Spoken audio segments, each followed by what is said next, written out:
क्रांति के रूप में कैसे? पुनर्जागरण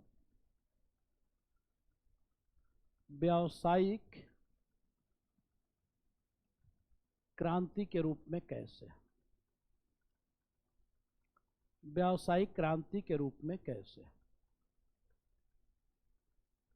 अब देखो, कहा जा रहा है कि पुनर्जागरण ने क्या लाया? तो पुनर्जागरण ने व्यावसायिक क्रांति को लेकर आया। यानी व्यावसायिक क्रांति जो है यह किसकी देन है? पुनर्जागरण की। यानी पुनर्जागरण कालीन एक महत्वपूर्ण घटना में कौन सी महत्वपूर्ण घटना मानी जा रही है? व्यावसायिक क्रांति कि यह एक महत्वपूर्ण घटना है पुनर्जागरण कालीन। कैसे भाई महत्वपूर्ण घटना है? तो इस व्यावसायिक क्रांति ने किया क्या? यह व्यावसायिक क्रांति किसकी देन है? पुनर्जागरण की देन है।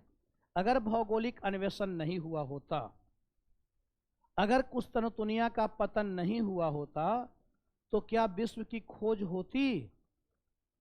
नहीं होती।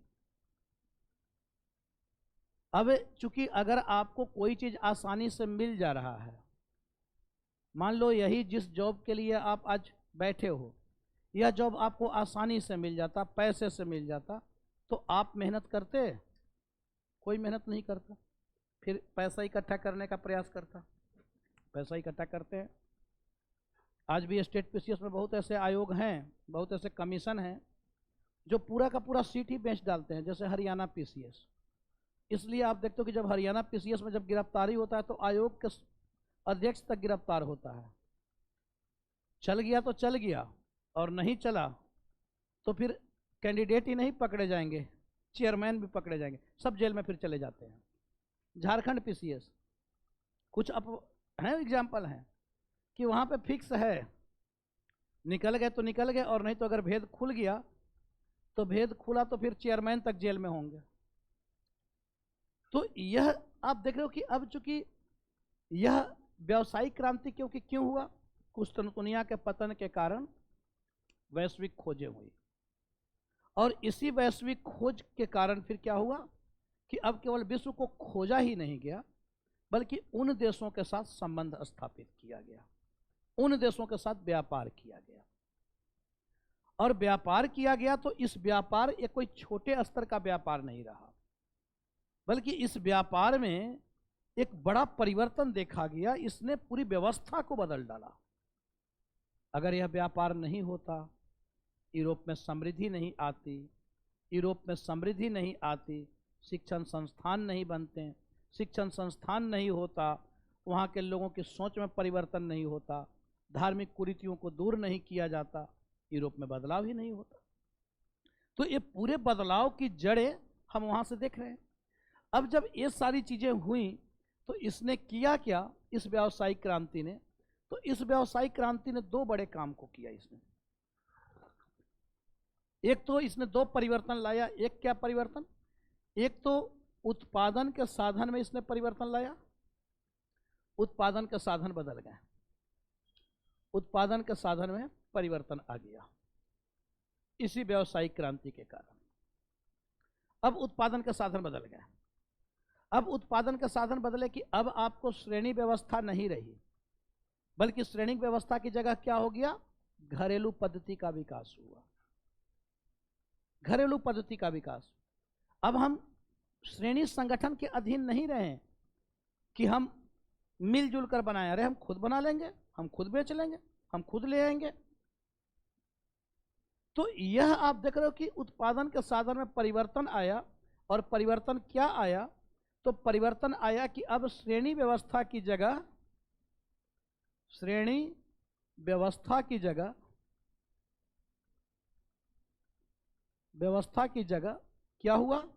घरेलू उत्पादन पद्धति, घरेलू उत्पादन पद्धति। तो यहां हम देख रहे हैं कि अब श्रेणी व्यवस्था की जगह घरेलू उत्पादन पद्धति का विकास हुआ, घरेलू उत्पादन पद्धति का विकास हुआ, घरेलू उत्पादन पद्धति का विकास हुआ। अब हर के घर में उद्योग है, घरे घर उद्योग। अब उसके लिए वह श्रेणी संगठन के उसके अधीन नहीं रह गए। अब व्यापारियों की श्रेणी की वह कोई भूमिका नहीं रही कि भाई हमारे जो श्रेणी के जो प्रमुख हैं, अलग अलग व्यापारी के अलग अलग प्रमुख हैं, उनसे अनुमति लें, वे हमारा तय करें, रेट फिक्स करें, हम उस आधार पर बेचें, हम उनके नियम को माने। हम कुछ नहीं मानेंगे, हम खुद उत्पादन करेंगे, खुद बेच भी लेंगे। यहाँ नहीं बेचेंगे कहीं और बेचेंगे। पूरा विश्व पड़ा हुआ है, जाओ जिसको जहां बेचना है बेचो, जाओ जिसको जहां से लाना है लाओ। तो एक ऐसी व्यवस्था जन्म ले ली। यह क्यों जन्म ली? बिना इसके कारण हुआ क्या? इसी के कारण हुआ, पुनर्जागरण के कारण ही, व्यवसायिक क्रांति के कारण ही हुआ। तो एक तो हम लोग यह देखते हैं। और यह जो व्यवस्था है, यह जो घरेलू उत्पादन पद्धति, इससे क्या हुआ कि इससे एक नई व्यवस्था का जन्म हुआ। और इस व्यवस्था को क्या कहा जा रहा है? तो यह जो व्यवस्था, इसे कहा जा रहा है पूंजीवादी व्यवस्था। अब चूंकि आप व्यक्तिगत लाभ के लिए काम कर रहे हो, आप क्या कर रहे हो? व्यक्तिगत लाभ के लिए काम ना। तो अब आप खुद अपने घर में उद्योग और लोग मिलकर, पूरे परिवार मिलकर आप लग गए। जैसे आप देखोगे, पढ़ोगे आगे चलकर औद्योगिक क्रांति में, तो औद्योगिक क्रांति में आप पढ़ोगे तो वहां पे आप देखोगे कि जब ब्रिटेन में जब सबसे पहले जो औद्योगिक क्रांति की जो शुरुआत हुई, तो पहले जो मर्चेंट थे, जो व्यापारी थे, वो व्यापारी क्या किया करते थे कि पहले व्यापारी, जैसे सबसे पहले जो व्यवसाय का जो शुरुआत हुआ वह ऊन व्यापार से शुरुआत होता है। उलेन से। अभी कॉटन नहीं आया है, कॉटन तो बहुत बाद में आएगा। पहले आपको उलेन से स्टार्ट हुआ। अब उलेन से, चूंकि ब्रिटेन का प्रदेश कैसा था? ठंडा प्रदेश था। तो ठंडा प्रदेश था तो पहले स्टार्ट हुआ, प्रारंभ हुआ उलेन से, इसकी शुरुआत हुई ऊन व्यापार से। अब वे मर्चेंट करते क्या थे, व्यापारी करते क्या थे कि वह व्यापारी जैसे चले, पहले क्या होता था, देखो अब एक घरेलू उत्पादन पद्धति में होता क्या था कि आपको मान लो कोई चीज बनाना है, आप मान लो आप बना रहे हो, स्वेटर बना रहे हो। पहले होता था ना, अब स्वेटर वेटर मिलता है, पहले स्वेटर भी घरे में माँ बहनें जो होती थी वो बुन देती थी। आज भी आप देखोगे जो प्राथमिक विद्यालय, वहाँ पे जो शिक्षिका महोदय होती हैं, वो बैठे बैठे पढ़ाना कम, स्वेटर बुनना ज़्यादा होता है उनका, है ना।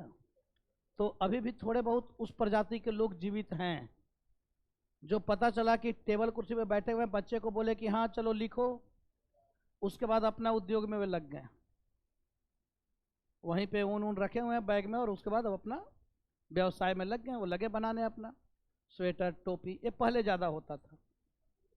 तो होता क्या था कि अब चूंकि वह क्या था कि घरेलू उत्पादन पद्धति, तो उसमें पता चलता था कि 8-10 महिलाएं मिलकर, बहुत अर्जेंट हुआ तो एक दिन में ही, अब मान लो कि कल लड़के को बारात जाना है, उसके पास ठंडी का दिन है, स्वेटर है नहीं, तो क्या किया जाए भाई? तो कोई हाथ बना दिया, कोई गला बना दिया, कोई पेट वाला पार्ट बना दिया, कोई पीछे वाला पार्ट बना दिया, उसके बाद सबको जोड़ दिया गया, तुरंत से स्वेटर तैयार हो गया।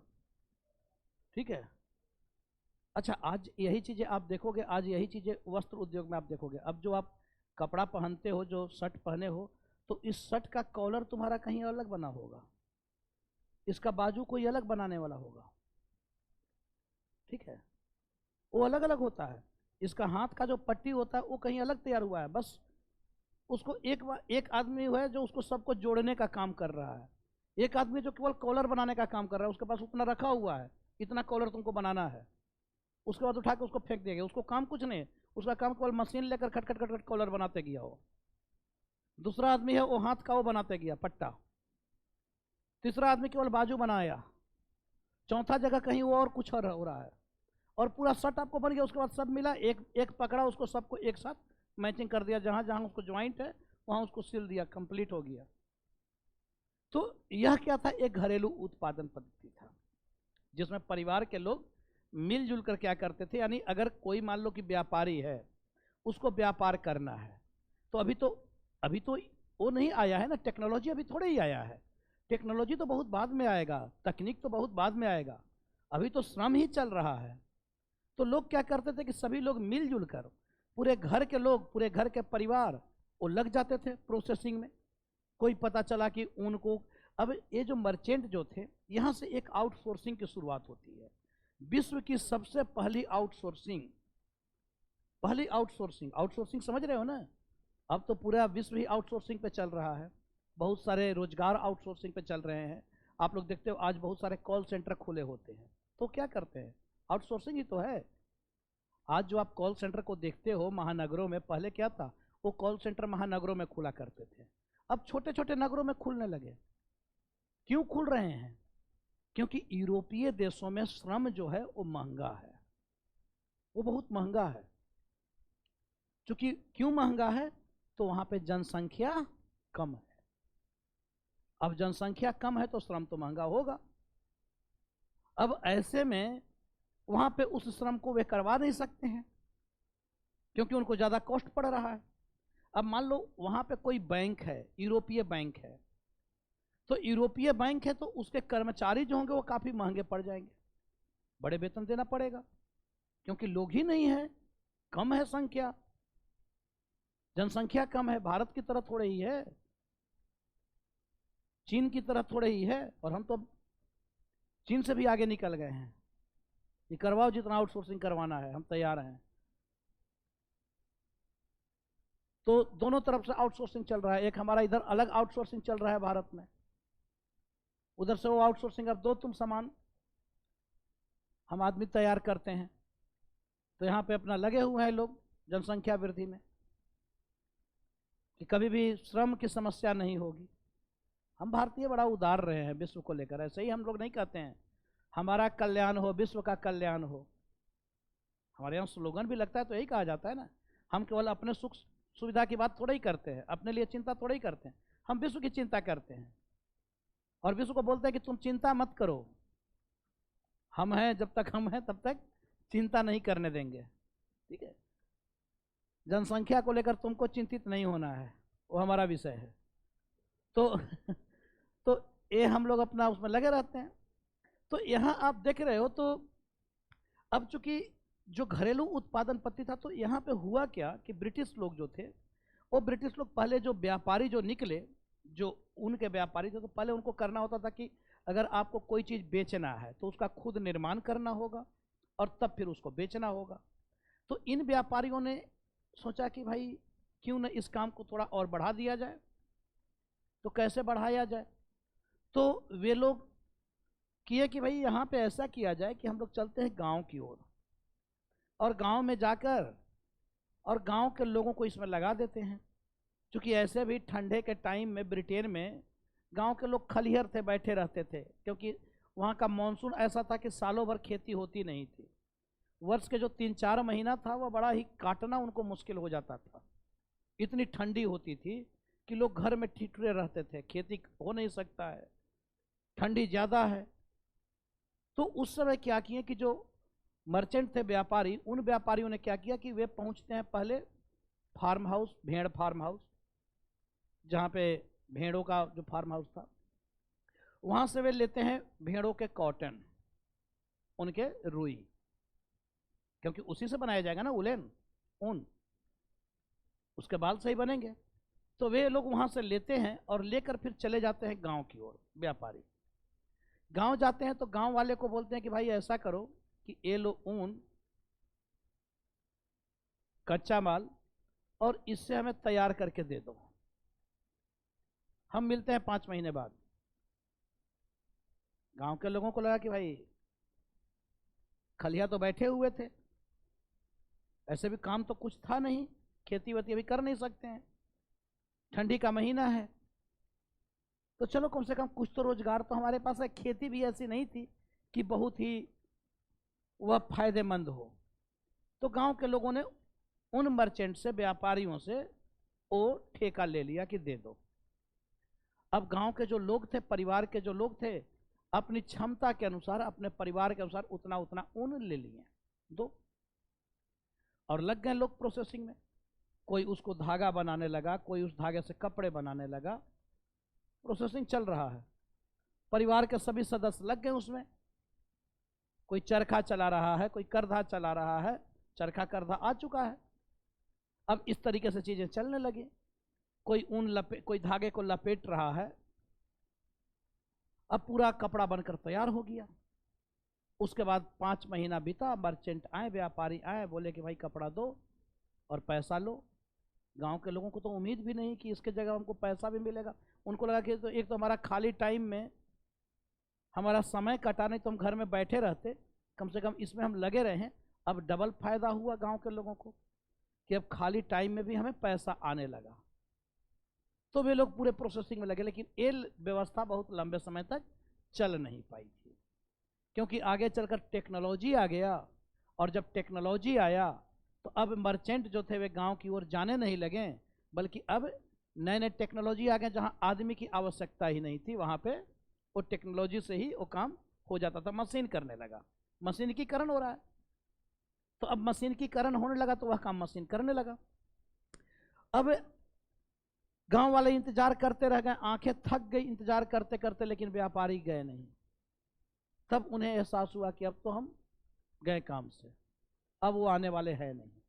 तो वो एक यानी यह पुनर्जागरण के कारण एक नई व्यापार में हम देखते हैं कि एक नई चीज यहाँ पे हो रही है कि घरेलू उत्पादन पद्धति का विकास हो गया।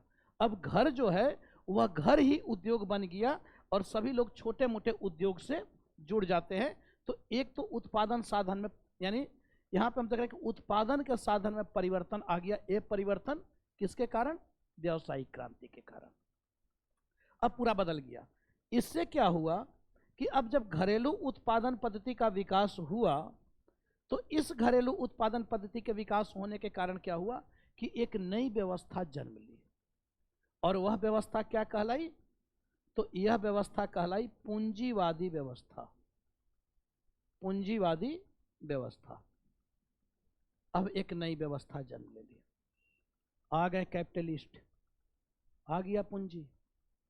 अब आएगा विचारधारा।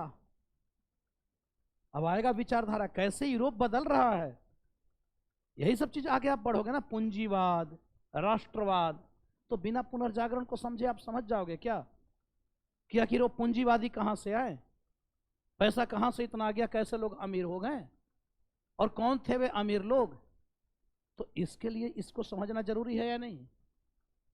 तो ये पुनर्जागरण आपको ज्ञान का भी पुनर्जागरण है विश्व इतिहास को समझने के लिए, कि पहले इसे पुनर्जागृत करो कि वह पूंजीवादी। अब जैसे राष्ट्र आप देखें तो अब आप राष्ट्रवाद को, अब जब मैं बताऊंगा पूंजीवाद और राष्ट्रवाद, तो आप उसको कनेक्ट कर पाओगे पीछे से कि अरे ये पूंजीवादी वही है जो घर में अपना काम कर रहा था, अच्छा ये राष्ट्रवादी वही है जो भाषा और साहित्य को लेकर अपना राष्ट्र का निर्माण किया है। तब जाकर आप उसको समझ पाओगे ना, कनेक्ट कर पाओगे पीछे से। नहीं तो अभी मैं पढ़ाता आपको राष्ट्रवाद, पूंजीवाद, समाजवाद, सब वही ऊपर ऊपर से आता। फिर जैसे आप अगर पाषाण काल पढ़ो ही नहीं, डायरेक्ट सिंधु घाटी सभ्यता पढ़ो, तो आप समझ पाओगे क्या कि ये अचानक नगरीय सभ्यता एक कैसे आया, अकस्मात नहीं था, क्रमिक विकास। तो उस क्रमिक विकास को आप समझ पाओगे? आप उस क्रमिक विकास को समझ ही नहीं पाओगे। अगर आप सिंधु घाटी सभ्यता को पढ़ रहे हो तो आपको पाषाण काल आप पढ़े हुए हो तब तो समझ पाओगे कि अच्छा ये अकस्मात, क्योंकि आपने एक लाइन तो पढ़ा कि सिंधु घाटी की सभ्यता अकस्मात विकसित न होकर यह क्रमिक विकास की प्रक्रिया का परिणाम था। अब आप उसमें माथा पर बल दे रहे हो, क्रमिक विकास की प्रक्रिया क्या है, ये लग रहा है इंपॉर्टेंट लाइन है, आपने उसको मार्कर से वो कर दिया कि क्रमिक विकास की प्रक्रिया। लेकिन वो क्रमिक विकास, आपसे कोई पूछता कि क्या क्रमिक विकास, अब उसके आगे आप जान ही नहीं रहे हो कि क्रमिक विकास कौन सा हुआ था। अकस्मात अगर उद्भव नहीं था तो क्या क्रमिक विकास था? और वही आपसे पूछ दिया कोई कि क्रमिक विकास क्या था, कैसे क्रमिक विकास हुआ, तो चूंकि वो तो आप जान नहीं रहे हो, तो आप पढ़े ही नहीं हो।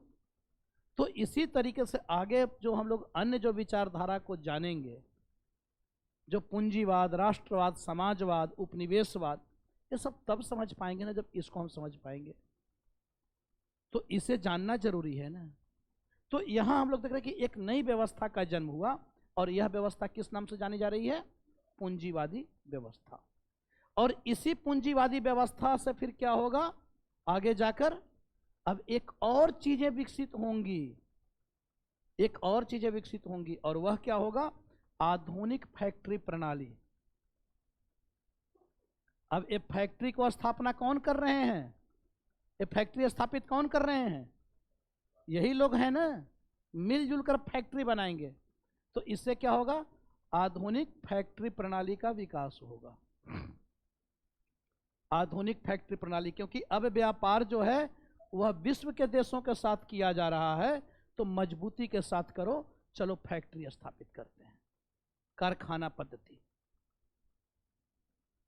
तो यह आप देख रहे हो, तो इसी कारण अब आधुनिक फैक्ट्री। अब बताओ कि ये पूरे जो चैन जो हम देख रहे हैं, ये किस कारण हुआ, व्यावसायिक क्रांति के कारण हुआ या नहीं, पूरा उत्पादन का साधन बदल गया या नहीं, कि अब आपका उत्पादन कैसा हुआ, फैक्ट्री प्रणाली का रूप ले लिया। अब बड़ी बड़ी फैक्ट्रियां भी स्थापित होंगी, कारखाने स्थापित होंगे, केंद्र बनेंगे, व्यापार के केंद्र बनेंगे।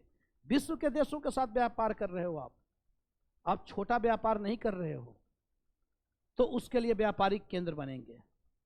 तो आधुनिक फैक्ट्री प्रणाली का विकास हुआ। अब ये केवल एक और हम देख रहे हैं, तो केवल उत्पादन ही नहीं, इसके साथ साथ वितरण प्रणाली को भी हम देख लें कि वितरण प्रणाली में भी परिवर्तन आ जाएगा। वितरण प्रणाली में परिवर्तन आया। अब ये वितरण प्रणाली में क्या परिवर्तन आ रहा है भाई, तो यहां पे हम लोग देख रहे हैं कि पहले जो वितरण होता था वह किसके द्वारा होता था, एक दुकान के द्वारा या स्टोर के द्वारा, छोटा छोटा स्टोर होता था जो एक व्यक्ति के द्वारा होता था, एक ही व्यक्ति के द्वारा होता था। लेकिन अब क्या हुआ, अब दुकान नहीं, मल्टी स्टोर, दुकान से काम नहीं चलने वाला है। अब बेचने के लिए अब एक आदमी नहीं बेच सकता है, एक ही परिवार के लोग नहीं बेच सकता है, चलो मिलकर बेचते हैं, मिलकर बेचते हैं। इसके लिए सभी लोग पैसा लगाते हैं व्यापार के लिए। कैसे ईस्ट इंडिया कंपनी की स्थापना हो रही है, ईस्ट इंडिया कंपनी की स्थापना हुई थी पूर्व के देशों के साथ व्यापार करने के लिए 1599 में। तो 80 सदस्यीय लोग थे, 80 लोग थे, 80 पूंजीपति थे, जिन लोगों ने अपना अपना पैसा लगाया कि ऐसा करो कि हम लोग पैसा इन्वेस्ट करते हैं और पैसा लगाकर एक कंपनी बनाते हैं। क्योंकि अब हम अकेले दम पर व्यापार नहीं कर पाएंगे, अपने घर में व्यापार नहीं करना है, हमें बाहर व्यापार करना है, बहुत दूर व्यापार करना है, बहुत दूर से चीजों को लाना है और बहुत दूर बेचना है, यहाँ की चीज वहां, वहां की चीज वहां। कितना दौड़ भाग हम करेंगे भाई। तो इसके लिए क्या किया जाए, तो इसके लिए अब वितरण केंद्र को बदलो। अब वो एक छोटे स्टोर से काम चलने वाला है नहीं, अब उसके लिए एक बड़ा स्टोर होना चाहिए, ज्वाइंट वेंचर कंपनी होनी चाहिए। तो अब यहां पे आप देखोगे कि joint venture company, joint stock company. अब यानी पहले क्या था कि यहां पे वितरण प्रणाली में क्या, तो अब दुकान से वह क्या हो गया, संयुक्त उपक्रम कंपनी का रूप ले लिया, संयुक्त उपक्रम कंपनी। दुकान से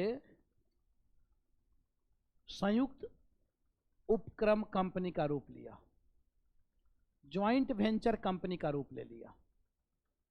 अब वितरण में भी बदल गया कि अब हम ऐसे नहीं बेचेंगे, रेगुलेटिंग कंपनियां बननी, ज्वाइंट स्टॉक कंपनियां बनी। तो इस तरीके से हम लोग देख रहे हैं कि यह अब आपको वितरण के केंद्र बदल गए, अब बेचने के तरीके बदल गए। अब कहीं की वस्तु कहीं और बेची जा रही है और उसमें अब एक परिवार और एक व्यक्ति नहीं बल्कि समूह का उपयोग किया जा रहा है। अब ज्वाइंट वेंचर कंपनी है तो उसमें बहुत सारे लोगों की जरूरत पड़ेगी ना, छोटे से लेकर बड़े स्तर तक तो नियुक्ति की जाएगी। देख रहे हो भारत में सबको भेजा जा रहा है, कोई कंपनी का कर्मचारी है, कोई क्लर्क है, कोई सिपाही है, अलग अलग लोग आ रहे हैं या नहीं आ रहे हैं? तो अब अलग अलग तरीके से अब लोगों को नियुक्ति की जाएगी। पहले क्या था? ये सब किस लिए किया जा रहा है? आप खुद सोचो ना भाई, कि क्लर्क की जरूरत पड़ी आपको, आपको सेना की जरूरत पड़ी, सैनिक अधिकारियों की जरूरत पड़ी, आपको सेना की जरूरत पड़, क्यों ये सब जरूरत पड़ रही है? क्या ये आखिर ब्रिटिश कर क्या रहे थे भारत में? व्यापार ही तो कर रहे थे ना। तो व्यापार के लिए इन सब लोगों की आवश्यकता पड़ी या नहीं पड़ी? क्योंकि बड़े स्तर पर व्यापार करना था उनको। तो बड़े स्तर पर व्यापार करने के लिए अब एक ही व्यक्ति से होगा क्या? एक ही परिवार से होगा क्या? अब उसमें बहुत सारे लोगों की जरूरत है, अलग अलग तरीके के लोगों की जरूरत है। तो पूरी व्यवस्था बदल गई बेचने के लिए। बेचने के लिए कंपनियां बनाया गया। आज ही आप देखते हो, आज ही नहीं होता है क्या कि आज ही कोई अगर कंपनी है, उसको अपने चीज़ों को बेचना है, तो बेचना है तो उसके अलग अलग होते हैं या नहीं? लोग अलग अलग लोग होते हैं, अलग अलग प्रकार के लोग होते हैं। अब एक गांव में एक बेच रहा है कोई सामान, तो गांव में बेचने वाला कभी देखो कि उसका बोला कि जाकर बिल वहां से कटा कर लाइए और यहां से उसको दीजिए? कभी बोलता है वो? एक ही व्यक्ति वही बिल काट रहा है और वही सामान तौल भी रहा है, लेकिन वही बड़े स्तर पर करना हो तो बिल कहीं और कटेगा, देगा कोई और, उसको पैकिंग कोई और करेगा। ठीक है? तो पूरी तरीके से अलग अलग लोग लगे होंगे, सब बेच रहे हैं। वो गांव वाला भी बेच रहा है, एक छोटा दुकानदार भी बेच रहा है, और एक मल्टी स्टोर वाला भी बेच रहा है। लेकिन दोनों के बेचने में फर्क है या नहीं? दोनों के बेचने में फर्क है। उस गांव वाले से पूछो कि पानी पीना है तो बोलेगा कि नल है जाकर पी लो। वहां बोलोगे थोड़ा कुछ पानी वानी, वो तुरंत गिलास लेकर एक दूसरा आदमी आएगा, उसका काम ही है पानी पिलाना। वो आएगा, पानी के साथ कोल्ड ड्रिंक भी देगा, जैसा कस्टमर देखेगा तो कोल्ड ड्रिंक भी लेकर आएगा, पूछेगा चाय कॉफी भी पूछेगा। तो वह भी बेच रहा है। और एक वो छोटा दुकानदार भी बेच रहा है, जहां पर खुद खड़ा होकर आप खड़े रहो, पसीना से वो भी लथपथ पसीना से आपको भी करवाएगा। तो दोनों में फर्क है, दोनों बेच रहे हैं। तो यही यहां पे हम लोग देख रहे हैं कि न केवल उत्पादन के साधन में बदलाव आया, बल्कि वितरण प्रणाली में भी बदलाव आया। यही तो क्रांति है। इसके साथ साथ मुद्रा प्रणाली, बैंकिंग व्यवस्था, ये सारी चीजें आई, यही तो क्रांति है। कि सिर्फ इसी से आपको व्यावसायिक क्रांति नहीं हो गया, बल्कि इसके साथ साथ ये दोनों में तो परिवर्तन हुआ ही, इसके साथ साथ मुद्रा प्रणाली का एक स्टैंडर्ड मनी आया, स्टैंडर्ड मुद्रा आया, मानक मुद्रा आया। जिस मुद्रा को आप किसी भी देश में जाओ आप उसको, अब क्या था स्टैंडर्ड मनी? तो स्टैंडर्ड डॉलर उस समय कहाँ आ जाएगा? कीमती धातु सोना चांदी है ना, ले जाओ, वो तो सब लोग लेंगे ना सोने चांदी। आज वह डॉलर के रूप में है, आज वह डॉलर के रूप में है। क्या हुआ प्रेम? पूरी एकदम मंत्र मुग्ध हो, क्या बात है।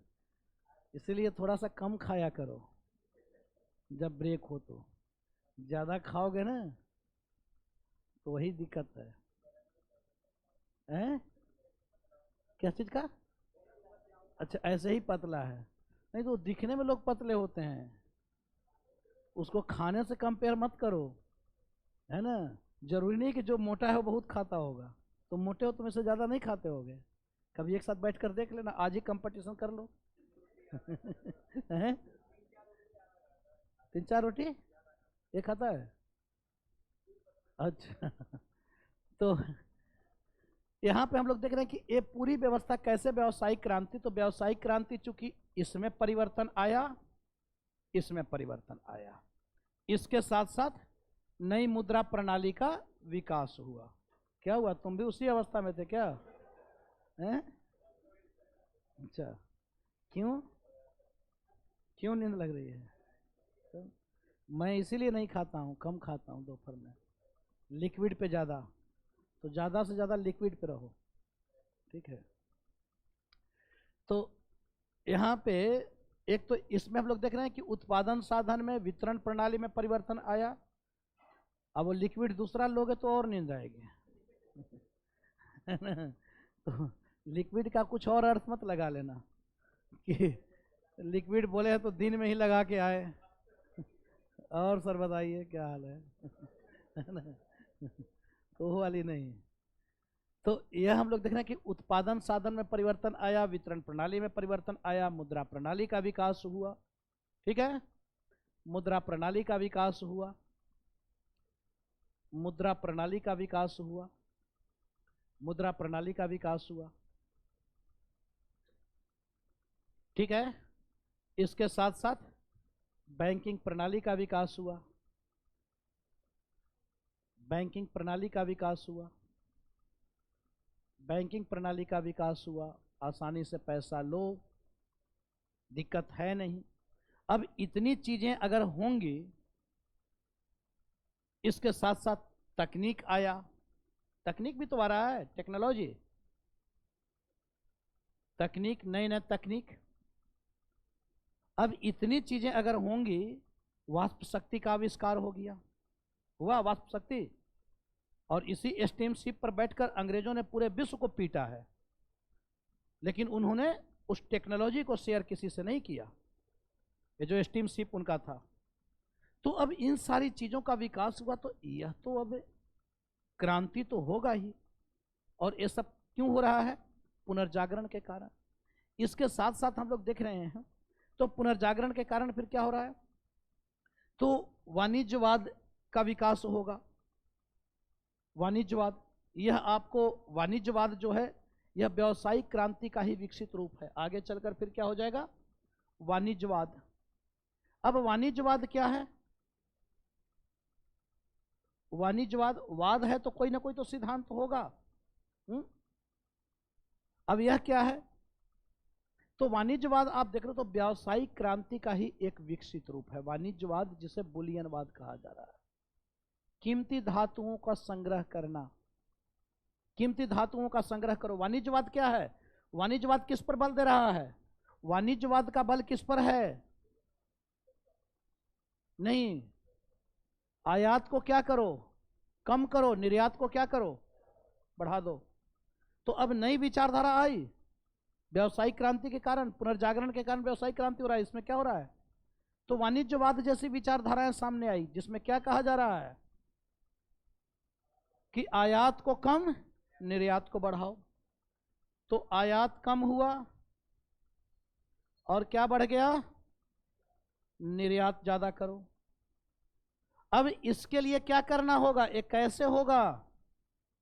एक कैसे होगा? ये तब होगा ना जब राज्य तंत्र जैसी व्यवस्था स्थापित होगी, मजबूत राजनीतिक संरचना स्थापित होगी, यह तभी हो पाएगा। तो इसके लिए फिर मजबूत राजनीतिक व्यवस्था स्थापित करना होगा। इनकी मजबूरी हो गई व्यापारियों को, इन व्यापारियों की मजबूरी हुई कि राज्य का उद्भव करो, मजबूत शासक को लाओ, ये इनकी मजबूरी हुई। तो इन्होंने क्या किया कि राज्य को लाया, राज्य जैसी संरचना का विकास होगा।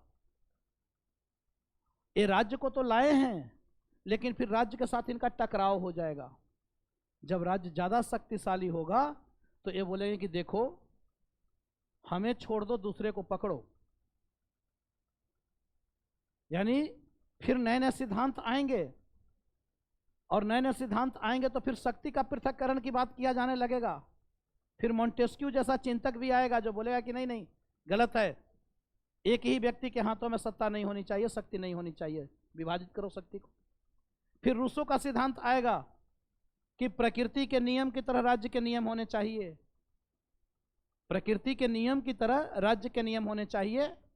अगर प्रकृति का नियम यानी आयात निर्यात नीति को लेकर, चूंकि राज्य मजबूत है, राजा मजबूत है, वह टैक्स लेगा, वह निर्धारित करेगा कि किस चीज को बेचो, किस चीज को ना बेचो। तो फिर नए नए विचारधारा आ जाएंगे, नए नए फिलोसफी निकल कर आएंगे, फिर राज्य के साथ टकराव की स्थिति उत्पन्न होगी। तो ये सारी चीजें बदल रही हैं। तो यहां पे वाणिज्यवाद, वाणिज्यवाद के साथ साथ फिर कौन सी विचारधारा? सारी विचारधारा को आपको बतलाना है, बहुत सारी विचारधारा है, छोटे छोटे। अभी वाणिज्यवाद के साथ एक और नई विचारधारा आएगा, बुलियनवाद। क्या कीमती धातुओं को संग्रहित करो, कीमती धातुओं को संग्रहित करो। अब यह विचारधारा की दुनिया की संपत्ति जो है वह सीमित है, अपर्याप्त नहीं है, और वही राष्ट्र मजबूत होगा जिसके पास पर्याप्त मात्रा में कीमती धातु होंगी।